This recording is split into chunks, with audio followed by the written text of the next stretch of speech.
German Bangladeshi association ইউকের 23 সদস্য বিশিষ্ট পূর্ণাঙ্গ কমিটির অভিষেক উপলক্ষে এক মনোজ্ঞ সাংস্কৃতিক অনুষ্ঠান ও গালা ডিনারের আয়োজন করা হয়।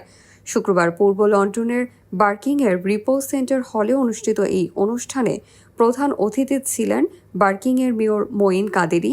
বিশেষ অতিথি ছিলেন সংগঠনের প্রধান উপদেষ্টা সৈয়দ জিয়াউল করিম বাবলু।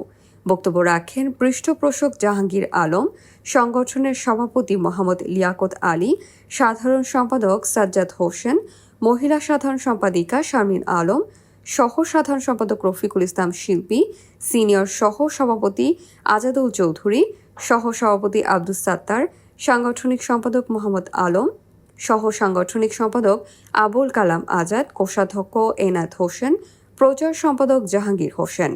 অনুষ্ঠানে আরও উপস্থিত ছিলেন শহীদুল ইসলাম, মোহাম্মদ শাহজাহান ফকির সাজু, ফারহান লিমন, শাহনাজ হোসেন ফারজু, জাহাঙ্গীর আলম, সাইফুল ইসলাম লাভলু লস্কর, সৈয়দ শের এ জামান, জাহাঙ্গীর বৃথা, আজাদ খান জুয়েল, লুৎফর হক রুমি, মোহাম্মদ দেলোয়ার হোসেন দিলীপ, মিরাজ হাওলাদার প্রমুখ। দ্বিতীয় পর্বে সাংস্কৃতিক সম্পাদক ফারহানা লিমনের পরিচালনায় এক মনোজ্ঞ সাংস্কৃতিক অনুষ্ঠানে লন্ডনের প্রখ্যাত কণ্ঠশিল্পীরা অংশগ্রহণ নেন।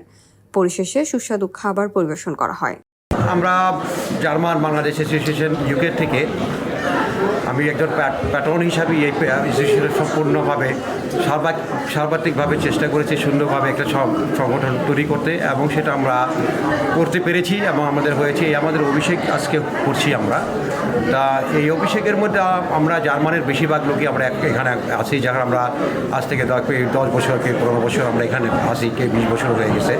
তো যাক, আমরা এই সবাইকে অসংখ্য ধন্যবাদ জানাচ্ছি, আর সবার কাছে আমরা দোয়া প্রার্থী আমরা যেন আগামীতে এই সংগঠনকে সুন্দরভাবে এগিয়ে নিয়ে যেতে পারি।